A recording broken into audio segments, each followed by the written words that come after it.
Pemirsa, hari ketiga tidak terasa buka puasa masih lama ternyata ya. Sabar-sabar. Siapa masih baru memulai hari. Iya, cobaan puasa itu tetap aja lo pagi-pagi ada aja cobaan yang bikin kesel hati. Tenang, nggak boleh gitu. Cobaan itu bukan cuma pagi, siang, sore bisa. Damai-damai hatinya. Sabar, bulan puasa cuma selalu ada. Marah ya. Iya. Tarik nafas. Sobat Ambiar, pokoknya kalau cobaan datang, kita cuma bisa bilang astagfirullahaladzim, sabar-sabar. Banyaknya biar adem hatinya, karena selain adem hatinya kita juga mau bagi-bagi berkah buat pemirsa di rumah. Benar, supaya adem sepanjang hari, berkahnya sangat luar biasa di Ambiar berbagi berkah. Ya, caranya gampang banget ya guys. Buat kalian yang mau ikutan kuis, bisa telepon langsung aja ke nomor ini nih, di bawah ini ya. 02179187711 untuk wilayah Jabodetabek. Atau langsung ke 02179187700 untuk wilayah di luar Jabodetabek. Jangan lupa passwordnya Ambiar berbagi berkah. Mau dong berkahnya. Mau dong berkahnya. Ya, ada banyak hadiah menarik banget, ada air fryer. Harus Jikom lengkap. Gue gak sabar. Kenapa? Sabar. Clip on aja sampai ketinggalan asisten gue. Tadi lu ngomong berarti lu gak kedengeran tadi? Enggak. Astaga. Itu cobaan pagi hari itu hadiahnya banyak banget. Untung gue teriak bisa ketawa ya. Nggak Tapi apa-apa. jangan diulang kayak gitu. Namanya kerja itu tetap harus profesional. Kita kepingin dapat gaji besar harus kerja yang benar, harus kerja yang sempurna, harus kerja yang memberikan yang terbaik ya. Berbagi berkah. Coblos Dewi Persik ya. Pokoknya. Karena apa? Begitupun pemirsa di rumah ketika ikhlas pasti akan mendapatkan banyak hadiah dari pagi-pagi Ambiar. Nah, untuk para pemenang pastinya akan dapat air fryer, Magicom, dan alat rumah tangga yang lainnya. Lah kalau kita menang, kita dapat pahala dari Allah. Amin. Sobat Ambiar, nanti di segmen 3 kita akan undang Sobat Ambiar buat telepon untuk ikutan kuis interaktif ya. Tapi kalau sekarang kita hadirkan bintang tamu yang pertama. Ada bintang tamu ya? Ada. Banyak. Ada, ini bintang tamu yang pertama pernah mengalami masa sulit. Cobaan datang silih berganti, tapi dia alhamdulillah bisa melewati itu semua bersama dengan support system termasuk keluarga dan juga sang suami. Iya. Tapi kali ini akan menceritakan keadaan ekonominya dulu ketika terpuruk. Di pagi-pagi Ambiar kita hadirkan, ini dia Mami Nunung.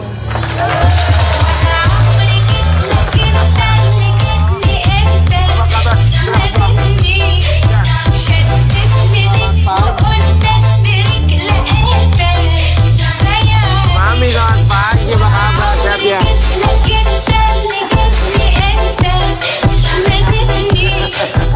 Good morning.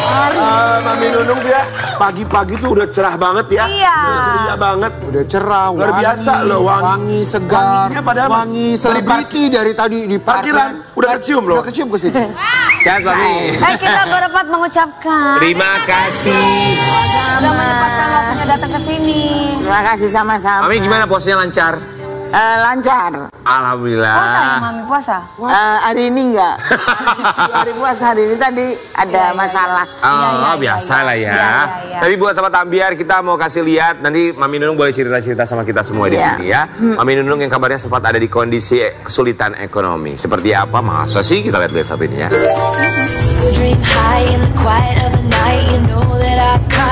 Giger, giger, giger. Siapa sih yang gak kenal sama Mami Nunung? Pelawak senior yang sering warawiri di layar kaca dan disebut sebagai pelawak perempuan terkaya.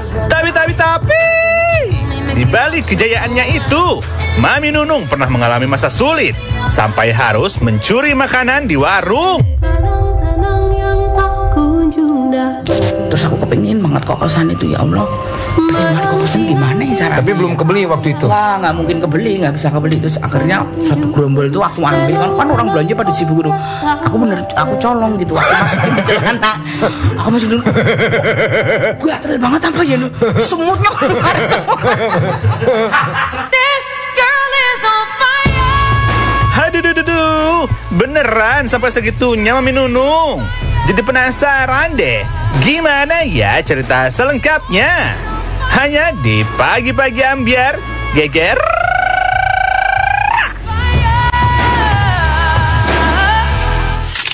Mami Nunung, Pagi-Pagi Ambiar. Mami itu berapa bersaudara sih sebenarnya? 7. Mami anak berapa? Anak ketiga. Anak ketiga. Dulu keadaan ekonominya emang seperti apa sih? Wah, kalau keadaan ekonomi dari kecil emang udah nggak punya, orang nggak punya banget gitu. Orang tua kerjanya apa? Bapakku tadinya kerja di kayak bangunan gitu, terus sakit, akhirnya nggak kerja. Ibuku yang cuman ke tempat temen-temen gitu, yang bantu-bantu apa gitu. Dan aku pernah cerita, terus aku bantu yang aku kerja bersihin makam itu. Pernah? Ya, bersihin makam-makam. Kan rumahku di belakang itu ada makam, terus di sebelah sana dikelilingin makam gitu. Jadi kalau puasa-puasa gini aku banyak duit. Rame gitu. ya? Rame, orang pada nyekar ya? Gitu. Gitu. Jadi aku bantunya lewat situ dulu sebelum aku terus akhirnya nyanyi di Gambus. Itu bersihin makam biasanya dapat berapa tuh? Per bersihin atau satu per hari makam? Itu misalnya? Atau makam seluruhnya atau satu makam? Satu makam, kadang-kadang kalau ini udah selesai bisa lari ke makam lain gitu. Tapi berarti beda-beda dapatnya ya? Ya, gitu. Lumayan sih buat bantu beli beras. Oke. Ketika itu ya. Itu umur berapa, Mami? Umur 9 tahun. 9 tahun. Berarti keluarga kalau misalnya mamanya Mami Nunung ngebantuin tetangga, beres-beres segala macam, berarti untuk membiayain keluarga tuh cuma dari mama aja berarti? Iya, terus aku sama kakakku juga kalau pulang sekolah gitu ikut orang bersihin-bersihin. Kakakku bersihin-bersihin di dalam rumah, aku yang di luar nyapu-nyapu pelataran gitu. Jadi ya kayak ART gitu. Sampai akhirnya mau beli buah aja susah gitu ya? Nyuri tuh? Iya, itu pernah ada kayak kesemek, kayak duku yang gerombol gitu loh. Aku tuh kepingin, padahal itu asem banget loh. Cuman karena kepingin banget, terus kan banyak banget orang belanja di tempatnya warung gitu. Terus aku ambil, aku masukin di dalam celana. Matanya semutnya banyak banget itu, aku begini biar ketahuan tuh ketahuan. Cuman ya terus ibu-ibu yang belanja nggak boleh gitu, kalau kepingin ngomong ya nggak boleh ngambil-ngambil gitu. Terus iya maaf saya bilang gitu. Terus ibunya yang jualan, kamu kan tak bilang ini ibumu loh, dia bilang gitu. Ya saya kepingin banget. Oh, itu orang warungnya kenal sama mamanya? Kenal, karena memang saya sering banget disuruh belanja di situ. Dulu kalau waktu nggak bisa jajan segala macam sama kakak sama adik-adik itu biasanya kalau ngemil apa sih biasanya? Apa ya biasanya dibikinin bapakku itu dari nasi yang udah nggak kemakan gitu. Arak gitu ya, Mi? Dijemur, dikeringkan, terus besoknya dibikin lagi, terus diparutin kelapa gitu. Itu dah. Enaknya. Kalau pengen bakso gitu ya sama bapakku tuh digoreng bawang merah, dikasih air tremos, dikasih micin, udah itu kayak makan bakso. Kuah aja? Iya. Nggak ada dagingnya? Nggak ada. Itu dan ini makan bakso. Bertujuh tuh gitu. Bertujuh. Emang benar-benar susah banget deh. Ini kita mau kasih lihat yang satu ini ya. Pernah berada dalam masa sulit, Nunung dan keluarganya sampai makan nasi hanya dengan garam dan parutan kelapa. Saking susahnya gitu? Ya itu tadi yang pernah aku ceritain. Karena memang saking susahnya, jadi kalau ada nasi bekas-bekas gitu kan, di sebelah gitu kan ada rumah eyangku gitu kan. Kadang-kadang dikasih nasi dari om-omku yang nggak kemakan dikasih sama ibuku, sama bapakku dijemur lagi, dimasak lagi, diparutin sama kelapa, kasih garam gitu dah. Ya kenyang. Kalau lebaran biasanya makan apa sama adik-adik sama? Kalau lebaran ibuku biasanya bikin itu kulit brinjo itu, dikasih gula merah, terus sama ya cuman gandum dikasih gula, dipotong-potong, digoreng, udah gitu aja. Itu udah nikmat banget. Dan kadang-kadang kalau anak-anak gitu kan bisa ke tetangga gitu ya, minta kayak dapat zakat fitrah ya gitu, terus dapat makanan gitu. Makanya aku suka sedih deh kalau misalkan ada orang yang bekerja sama kita, mohon maaf dia, maksudnya pekerjaannya itu adalah sebagai seorang pembantu atau asisten, bukan kita mengejek apa pekerjaannya gitu loh. Terus tiba-tiba ada makanan atau nasi yang masih sisa, terus langsung dibuang, itu aku marah. Iya. Karena aku sendiri walaupun anak dari orang mampu, Mami, diajarkan bagaimana untuk bisa makan yang cukup. Ini kalau udah paling nggak ya kasih tetangga atau dibikin nasi goreng atau apa, banyak sebenarnya. Itu aku udah kesel, iya. Tidak dibuang. Untuk tidak dibuang. Itu kalau kita marah nanti salah lagi. Padahal itu hal yang sangat sayang mubazir.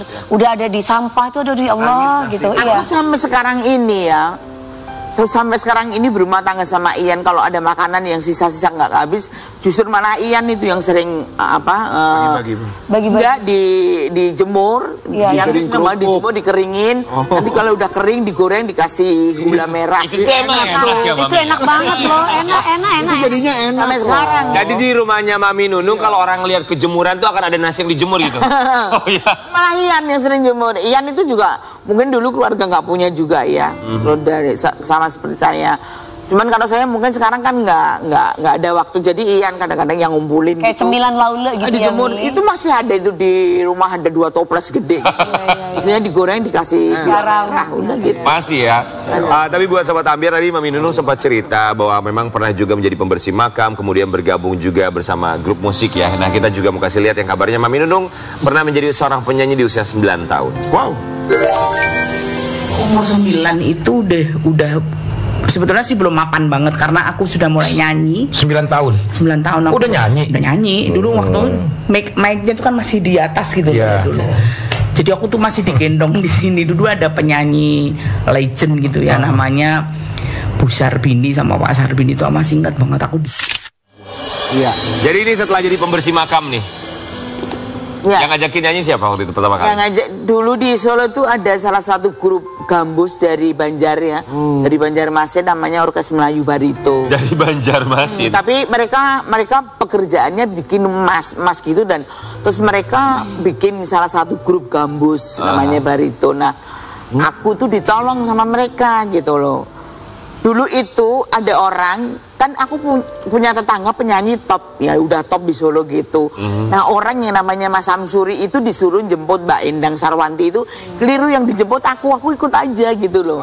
Dulu ini siapa?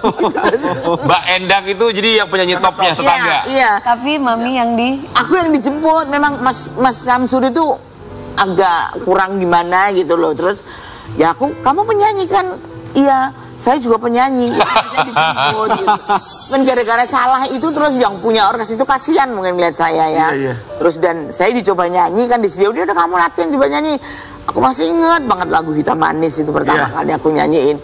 Ya udah aku nyanyi lagu Hitam Manis gitu. Masih ingat nggak lagunya? Hitam Manis. Coba dong, ayo dong, coba Hitam Manis, Hitam Manis coba. Ini Mami. Coba Hitam Manis nih. Mami Nunung lagu pertama bersama Gambus Barito namanya ya. Hitam manis, hitam manis, Hitam manis, hitam manis, ya hitam manis, pandang tajammu, pandang tajammu, yang hitam manis, pandang tajammu. Hitam manis, yang hitam manis, pandang tajammu, pandang tajammu, yang hitam manis, pandang tajammu. Pertanyaannya, ketika Mas Samsuri ini salah jemput, terus besokannya Mbak Endangnya bilang apa tuh? Mbak Endangnya ya nggak masalah gitu. Terus kok bisa-bisanya Nunung sama Endang bisa bedain gitu loh. Ya mungkin nggak tahu itu gimana, itu ceritanya lucu itu. Terus sama itu di Orkes Melayu Barito itu memang orang perkumpulan orang-orang kaya, orang juragan-juragan emas semua gitu loh. Ini memang orang-orang kaya gitu. Mungkin salah satu yang punya pimpinannya itu kasihan mungkin lihat aku. Terus ya udah, akhirnya aku sampai diajak nyanyi ke luar daerah, keluar di luar daerah, terus baju-baju dibikinin sama mereka gitu. Akhirnya aku jadi penyanyinya dia. Dari situ ya. Ingat pertama kali ketika salah jemput itu dibayar berapa, Mami? Aku berapa ya dulu ya, berapa ratus perak gitu. Masih ingat berapa ya? 400 apa ya? Kalau dulu yang Mbak Endang itu dibayar berapa? Perak. Oh ya udah lumayan, udah ribuan gitu. Oh ya Allah. Sampai umur berapa gabung sama Barito itu? Barito lama, dan terus ada lagi salah satu orkes Melayu ngetop juga di Solo namanya Irama Jangir. Aku juga aku akhirnya dulu penyanyi cilik dari kota Bengawan, maksudnya Bengawan Solo ya, itu aku gitu. Terus nah aku diambil di orkes-orkes di mana-mana, itu lumayan udah Aku udah bisa Itu Mami sambil ngelawak gitu, Mami? Belum ngelawak aku. Oh, belum. Baru nyanyi-nyanyi ya? Aku ngelawak itu umur 16. Masuk di Sri Mulat. Terus akhirnya aku ngelamar nyanyi di Sri Mulat Surabaya itu setiap liburan sekolah. Wah, perjalanannya ya, Mami, prosesnya ya. Pokoknya aku sampai bilang, aku nggak sekolah nggak apa-apa, yang penting pokoknya saudaraku sekolah semua dan keluargaku bisa makan kenyang. Masya Allah. Itu ya latar belakang. Emang dari 7 bersaudara itu sekolahnya yang paling nggak jadi aku. Tapi dibanding jadi dari sekarang kan. Tapi jadi sekarang. Menopang keluarga. Menopang keluarga. Itu lebih dahsyat lagi. Tapi ketika susah waktu itu, Mami Nunung pernah terpikirkan nggak kalau Mami Nunung menjadi besar gitu namanya? Saya mimpi.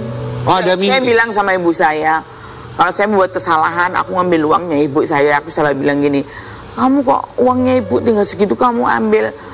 Nanti kalau aku kaya, aku ganti. Aku bilang gitu. Aku nanti pasti kaya, Bu. Aku bilang gitu. Percaya nanti aku pasti nanti dikenal orang. Oh gitu. Terus akhirnya ketika udah terkenal, manggilnya ibu ya? Ibu. Ibu bilang apa? Atau Mami bilang apa ke ibu ketika sudah dikenal banyak? Ya, itu anak itu dari kecil cita-citanya memang menjadi orang, dikenal orang. Kan aku siap di depan kaca gitu bawa piala gitu, ngomong sendiri. Oh gitu ya. Ngomong sendiri, nyanyi-nyanyi gaya-gaya sendirian. Dan itu semua tercapai. Apa yang aku cita-citakan, aku kepengen pegang piala di depan artis-artis ngetop terus aku ngomong gitu. Dan itu terlaksana. apa waktu itu? Panasonic itu 4 kali berturut-turut. Wih. Wow, keren loh. Iya loh. Kita bukan Panasonic, panah hati. Borok panas. Tapi prosesnya memang mahal, nggak sembarang proses. Dulu tuh setiap pengumuman gini, kategori pelawak wanita terfavorit, iyalah semua di gedung itu nunung. Gitu. Kalau dulu, kalau zaman dulu percaya ya Mi dapat uangnya ya karena memang penghargaan, bener gak sih? Nyata ya. Kalau sekarang kan privilege, right? Jadi Dan itu memang setiap tahun aku. 4 tahun berturut-turut. 4 tahun satu berturut. hal yang dicita-citakan dari zaman dulu ya. Iya. Tapi kalau kita balik lagi ke zaman dulu, apa yang didapat dari nyanyi atau kemudian lawak cukup tuh buat makan 7 bersaudara, ibu dan bapak? Cukup banget lah. Cukup banget ya? Cukup banget. Aku bisa nguliain adik-adikku Barokahnya, berkah yang kakakku juga bisa sekolah semuanya. Pokoknya sekolahnya bisa mencapai ke bangku kuliah deh gitu. itu semua dari Mami Iya. ya. Aku cuman SMP. SMP aja nggak tamat. Karena aku memang berjuang buat keluargaku. Berarti Allah menitipkan rezekinya lewat Mami ya. Dan waktu yang lain. bapakku sakit itu besok pagi nggak ada itu, siang-siang bilang, Dok, tolong pangku keluarga kamu ya, saudara-saudara kamu ya. Oh, pesannya itu. Dipangku gitu, terus minta anduk yang tulisannya good morning gitu, karena ada anduk putih tulisan good morning. Iya. Aku beliin, jam 7 pagi bapakku nggak ada, dan itu pesen saudara-saudaramu dipangku ya. Ya Pak, ya udah. Sampai Dan sekarang, sampai sekarang ya Mami. Dari umur masih 9 tahun ya, sampai sekarang terus mangku keluarga. Ada kayak, aduh capek. Ya kalau capek pasti, ya lelah pasti gitu. Tapi ya bagaimana? Emang yang paling bisa mampu cuma aku. Ya kalau sekarang ini sih, alhamdulillah untuk sekarang ini udah pada selesai kuliah udah ada yang kerja, udah ada yang semua udah pada usaha. Pada saat itu memang hampir 50 itu yang aku pernah cerita itu memang benar. Cuman kalau sekarang kan mereka kan udah lulus sekolah, udah kerja di bank, udah pada kerja lah. Pokoknya udah pada tinggal beberapa anak aja yang masih. Tapi lihat mereka berhasil tuh, Mami Nunung yang pasti senang, happy ya, Mang? Oh iya. Punya kepuasan tersendiri. Iya. Mereka tuh inginnya kadang-kadang ada yang, Mama mau kepengen liburan kemana yuk gitu, mau nyeneng-nyenengin. Oh, balas budinya ya. Ya, kemarin pernah mama mau pilih kemana dia. Ya Allah. Oh, Luar biasa ya. Hebatnya. Apa Mami harapan Berbuah kedepannya ya, Mami? Sekarang kan Mami udah bisa membantu keluarga dan sampai saat ini pun juga masih membantu. Ini harapan kedepannya? Ya kalau aku sih kepuasan pasti aku puas, aku bantu mereka nggak sia-sia. Meskipun aku berkorban sekolahku, terus dan mereka sekarang menjadi orang semua dan mereka juga, aku senang banget, aku bahagia banget. Terus kalau harapannya ke depan ya buat aku tetap sehat, harus berkesehatan karena aku masih punya tanggung jawab yang mesti aku harus selesaikan. Paling kangen kalau lebaran ngapain?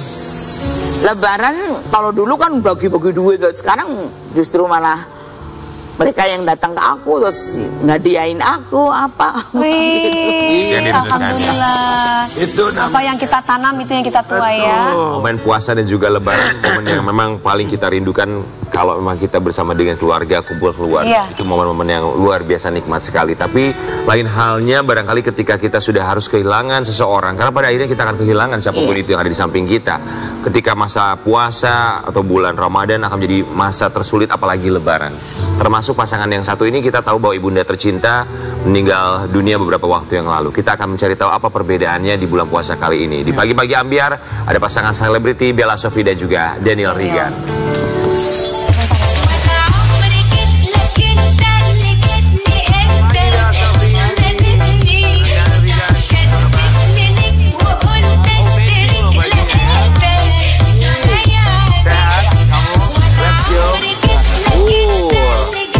Bella Sophie dan juga Bang Daniel Rigan, sehat? Puasa lancar? Alhamdulillah. Alhamdulillah. Alhamdulillah. Dari ujung rambut sampai ujung Iya, kaki. ini loh matching banget. Oh iya, bener loh ya. Best, kami semua di sini mengucapkan terima kasih. Bella, ini puasa hari ketiga ya? Ya. Tanpa mama. Apa rasanya?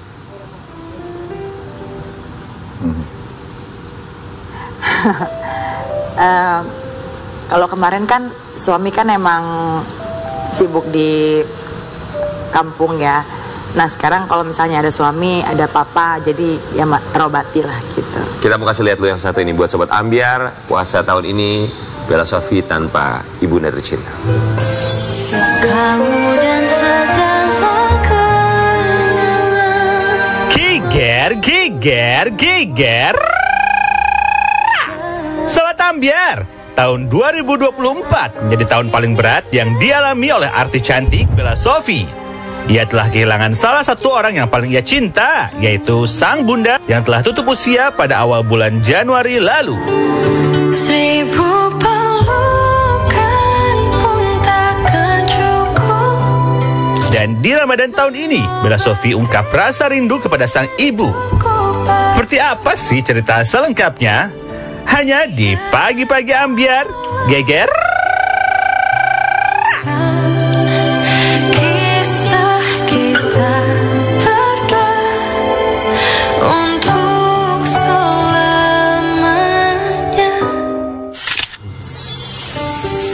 Ini bulan puasa tuh berat ya buat siapapun yang baru saja ditinggal pergi oleh orang tercinta. Yang paling dikangenin banget dari sosok almarhumah ibu tuh apa buat Bella Sophie? Manggilnya apa? Mama ya? Mama. Yang paling dikangenin dari almarhumah mama tuh apa?